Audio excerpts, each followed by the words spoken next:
Sasa maana nyinyi mnetika tu kubakia mnaangaliana vile sema ngome mbili na tarukiana, si ndio? Mshakatala kunisaidia. Owe munyarusangi mumufashe. Uyu niwe yaturengeje kwabo kuva kare hose. Ngibipira. Ni mushobora gutanga gahengo. Abanyamuhumuro nta muntu numwe ashobora kubarangana gahengo. Muri aka karere kose muratera umudugararo, muteye umutekano muke. Ahubwo ni imodoka ngira yakangutse kubera induru wari kurayirenze.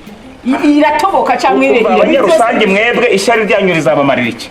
Abantu ni mwebwe bazima noneho. Mwebwe mwarenzwe n'urwango, nimwe mugira uburyarya abanyarusangi.